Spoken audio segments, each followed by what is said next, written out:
تعالیٰ نے قربانی کو قرآن میں 3 ناموں سے پیش کیا ہے۔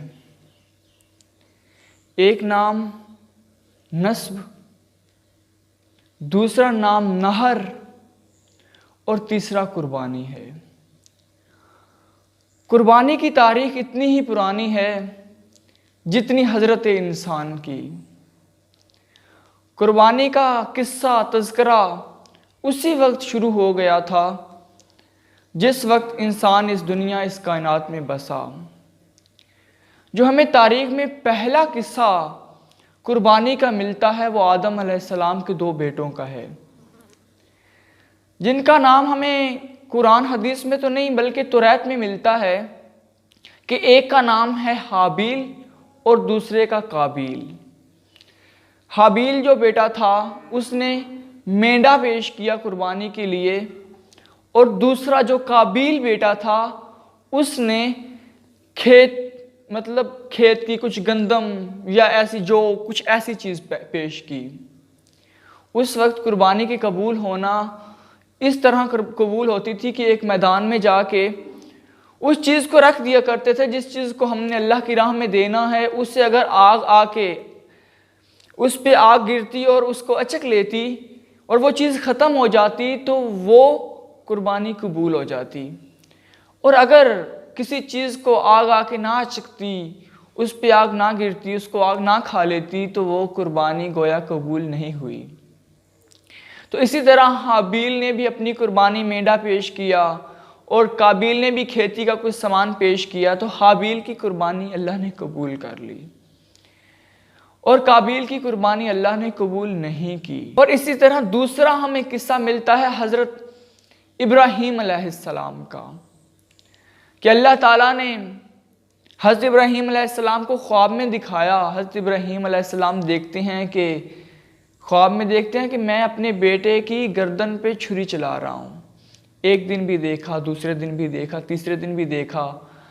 چونکہ پیغمبر ہیں، دنا ہیں، تو سمجھ گئے ہیں کہ اللہ مجھ سے قربانی چاہتے ہیں اور بیٹے کی قربانی چاہتے ہیں، تو اپنے بیٹے سے ڈسکشن کرتے ہیں، بتاتے ہیں کہ میں بیٹا خواب میں دیکھتا ہوں کہ میں آپ کی گردن پہ چھری چلا رہا ہوں۔ ایک دن بھی دیکھا، دوسرے دن بھی دیکھا، تیسرے دن بھی دیکھا، شاید اللہ مجھ سے آپ کی قربانی چاہتے ہیں۔ اتنا کیوٹ، کتنا پیارا، کتنا کائنڈ، کتنا ایمان والا بیٹا ہے۔ کہتا ہے ابو جی اگر اللہ آپ سے قربانی چاہتے ہیں تو آپ دیر کیوں کر رہے ہیں؟ آپ کو جو اللہ نے حکم دیا ہے آپ وہ کر گزریں۔ حضرت ابراہیم علیہ السلام اپنے بیٹے کو لیتے ہیں ساتھ اور جاتے ہیں میدان کی طرف جہاں ذبح کرنا ہے۔ تو راستے میں شیطان بھاگا آتا ہے حضرت ابراہیم علیہ السلام کی بیگم کے پاس، اسماعیل علیہ السلام کی ماں کے پاس، کہ وہ دیکھو وہ تمہارا جو بابا ہے نا، وہ ابراہیم، وہ تمہارا جو خامند ہے، وہ بابا جی پاگل ہو گئے ہیں، وہ اپنے بیٹے کو قربان کرنے لگے ہیں۔ تو حضرت اسماعیل علیہ السلام کی والدہ شیطان کو دھتکار دیتی ہیں، پھر اس ابراہیم علیہ السلام کے پاس جاتے ہیں کہ یار تو کیا کر رہا ہے کہ تو اپنے بیٹے کی قربانی دینے لگا ہے، اور پھر حضرت اسماعیل علیہ السلام کے پاس جاتے ہیں، تینوں شیطان کو دھتکار دیتے ہیں۔ دیکھیں اس وقت حضرت ابراہیم علیہ السلام گردن پہ چھری چلاتے ہیں اور اللہ نیچے ایک مینڈا رکھ دیتے ہیں، حضرت اسماعیل علیہ السلام کو نیچے سے نکال لیتے ہیں۔ میں اس واقعہ کو سنانا نہیں چاہتا تھا، ایکچولی آپ نے یہ واقعہ بارہا سنا ہوگا۔ میں اس کا فلسفہ بیان کرنا چاہتا ہوں کہ اللہ ابراہیم علیہ السلام سے اس کے بیٹے کی گردن پہ چھری کیوں چلواتا ہے؟ وجہ کہ اللہ کو کیا ملے گا چھری چلوا کے؟ اللہ کو کیا ملتا ہے ہم سے جانوروں کی گردن پہ چھری چلوا کے؟ نہ تو اللہ کو خون پہنچتا ہے، نہ کھال پہنچتی ہے، نہ گوشت پہنچتا ہے، کچھ بھی تو اللہ کو نہیں پہنچتا۔ پھر اللہ ابراہیم علیہ السلام سے اس کے گردن پہ، اپنے بیٹے کی گردن پہ چھری کیوں چلواتا ہے؟ اللہ حابیل اور قابیل سے قربانیاں کیوں لیتا ہے؟ اللہ کو ان چیزوں کی ضرورت کیوں ہے؟ اللہ کو ان چیزوں کی ضرورت نہیں ہے۔ اللہ کو حابیل کے مینڈے کی، قابیل کے کھیتی کی چیزوں کی ضرورت نہیں ہے۔ اللہ کو ابراہیم علیہ السلام کے بیٹے کو قربان کرنے کی ضرورت نہیں ہے۔ اللہ کو ہمارے جانوروں کے قربان ہونے کی ضرورت نہیں ہے۔ اللہ کیا چاہتے ہیں؟ اللہ ہمارا جذبہ دیکھنا چاہتے ہیں۔ اللہ جس طرح حابیل اور قابیل کے جذبے کو دیکھنا چاہتے تھے کہ یہ کیا کرتے ہیں، ان کو مجھ سے کتنی محبت ہے، اگر میں ان سے کچھ مانگوں تو یہ مجھے کیا دیں گے۔ حابیل اپنے جانوروں میں سے سب سے اچھا جانور پیش کرتے ہیں، اور قابیل اپنی کھیتی میں سے سب سے بری جو فصل ہوتی ہے وہ اللہ کے ہاں پیش کرتے ہیں۔ اللہ اس جذبے کو دیکھتے ہیں کہ یہ کرتا کیا ہے بندہ۔ اللہ اس جذبے کو دیکھنا چاہتے ہیں جو ایک محبوب اپنے عاشق کو جذبے کو دیکھنا چاہتا ہے۔ کیا ضرورت ہے اسے اتنی بڑی شرطیں رکھنے کی کہ میرے لیے یہ کرو تو میں تمہیں مل جاؤں گا، تم میرے لیے یہ چیز بناؤ تو میں تمہیں مل سکتا ہوں، تم مجھے اگر پانا ہے تو یہ کرو وہ کرو۔ کیوں محبوب کہتا ہے؟ محبوب یہ دیکھنا چاہتا ہے کہ یہ میرے لیے کر کیا سکتا ہے۔ اللہ اس جذبے کو دیکھنا چاہتے ہیں کہ یہ میرا بندہ میرے لیے کیا کر سکتا ہے۔ میں نے اسے اتنا مال دیا، اتنی دولت دی، کیا یہ اس دولت سے محبت کرنے کے بعد کیا یہ میری طرف لوٹاتا ہے؟ کیا یہ مجھے یہ واپس کرتا ہے اگر میں اسے دولت مانگتا ہوں تو؟ اللہ اس جذبے کو دیکھتے ہیں۔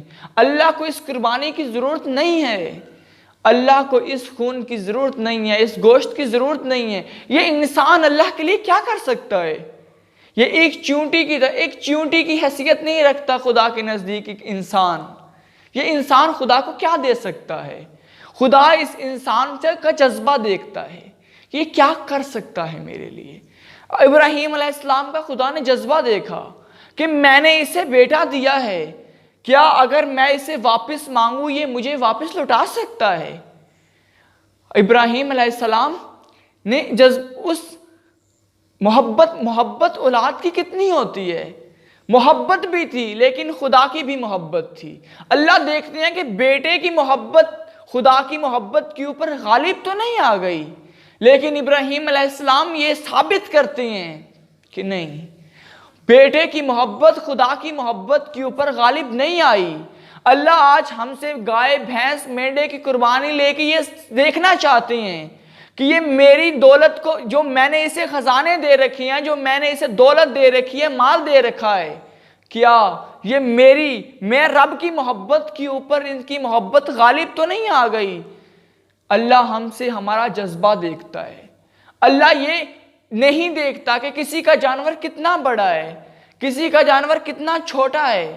ایک محبوب اپنے عاشق سے محبت کا اظہار مانگتا ہے، یہ خدا بھی اظہار دیکھنا چاہتا ہے اس بندے کو، یہ کرتا کیا ہے۔ یہ مجھ سے دعویٰ کر کے گیا تھا ایک دن کہ اللہ میں تیری عبادت کروں گا، سب کچھ تیرے لیے وار دوں گا۔ ہاں تو یہ کیا کرتا ہے؟ یہ دنیا کی رنگینیوں میں کھو تو نہیں گیا، یہ مجھے بھول تو نہیں گیا۔ یہ بندہ اگر میں اس سے کچھ مانگوں تو یہ مجھے دیتا ہے۔ یہ گوشت بھی ہم کھاتے ہیں، اس کا خون بھی ہم زمین پہ بہاتے ہیں، اس کی کھال کو بھی ہم رنگتے ہیں، اس کا چمڑا بناتے ہیں۔ اللہ کو تو کچھ نہیں پہنچتا۔ اللہ کو پہنچتا ہے تو ہمارا وہ عقیدہ پہنچتا ہے، ہمارا وہ ایمان پہنچتا ہے۔ حقیقت میں اصل قربانی کس کو کہتے ہیں؟ قربانی کہتے ہیں کہ انسان اپنے آپ کو فنا کر لے، اپنے آپ کو عاشق محبوب میں کے لیے فنا ہو جائے۔ لیکن اللہ ہم انسانوں سے محبت کرتے ہیں، وہ ہمارے جذبے کو دیکھتا ہے کہ انسان اپنے نفس کو قتل کر لے۔ ابھی انسان اپنے آپ کو نہ مارے بلکہ اپنے نفس کو مار لے۔ انسان نفس کیا کہتا ہے؟ نفس کہتا ہے کہ سب کچھ جمع کرو، ان قربانیوں کی ضرورت نہیں ہے، کسی کو کچھ دینے کی ضرورت نہیں ہے، مال خرچ کرنے کی ضرورت نہیں ہے۔ لیکن نہیں، ابھی نفس کو مارنا ہے کہ مجھے ضرورت ہے، میرا رب مجھ سے قربانی مانگ رہا ہے، ضرورت اس بات کی ہے کہ میرا رب چاہتا ہے کہ میں اس کے لیے خرچ کروں۔ قربانی کا اصل مقصد، اصل فلسفہ یہی ہے کہ خدا ہم سے ایک امتحان، ایک قربانی مانگتے ہیں کہ بندہ کیا کرتا ہے۔ ہم یہ نہ دیکھیں کہ ہم نے جانور کیسا پیش کرنا ہے، ہمارا جانور بڑا ہے چھوٹا ہے، ہم یہ دیکھیں کہ ہمارا جذبہ کیا ہے۔ خدا نے مانگا ہے تو ایسے جذبے کے ساتھ قربانی دو، اور اس نیت سے دو کہ اللہ میں یہ چاہتا ہوں کہ میں تیرا قرب حاصل کروں، میں تجھے راضی کروں، میرے لیے اس کی کوئی اوقات نہیں ہے اس جانور کی، تیرے فرمان پہ میں اپنی دولت بھی نچھاور کر دوں۔ یہی فلسفہ ہے، اور ہمیں اسی پہ عمل چلنا، ہمارا جذبہ ہونا چاہیے قربانی کے لیے۔ یہ گوشت تو ہم کھاتے ہی رہتے ہیں، ہاں، ہمارا جذبہ، ہمارا ایمان خدا پہ ہونا چاہیے کہ خدا نے ہم سے کچھ مانگا ہے تو ہم خلوص سے دیں، خدا کے سامنے خلوص سے پیش کریں۔ یہی خلوص، یہی ہمارا عمل ہے۔ ورنہ بہت سے لوگ ایسے ہیں جو قربانی تو کرتے ہیں، خدا ان کی قبول نہیں کرتے، خدا کے نزدیک ان کی قربانی کی کوئی ویلیو نہیں ہوتی، کیونکہ وہ خدا کے سامنے خود کو پیش نہیں کرتے، وہ اپنے عمل کو پیش نہیں کرتے۔ سال کے بعد قربانی تو دے دیتے ہیں، لیکن ان کا عمل منفی ہوتا ہے، ان کے رویے منفی ہوتے ہیں، خدا کے بارے میں ان کا ایمان منفی ہوتا ہے۔ خدا ہم سے قربانیاں نہیں مانگتا، ہم سے دولت نہیں مانگتا۔ خدا اگر مانگتا ہے ہم سے تو وہ عقیدہ مانگتا ہے، وہ سوچ، وہ قربانی مانگتا ہے جس کو خدا کی ضرورت، جو ایک عاشق کو، ایک محبوب کو ایک عاشق سے ضرورت ہوتی ہے، وہ جذبہ، وہ سوچ، وہ فکر مانگتا ہے جو ایک عاشق، جو ایک محبوب اپنے عاشق سے مانگتا ہے۔ خدا کو ہماری قربانیوں کی ضرورت نہیں ہے، اس قربانی کی ضرورت ہے جو ایک عاشق کو، ایک محبوب کو ایک عاشق سے چاہیے۔ تو عاشق، سچے عاشق بنیے، اس جذبے کے ساتھ قربانی کیجئے کہ ہمارا خدا ہم سے راضی ہو اور ہمیں خدا کی قربت حاصل ہو۔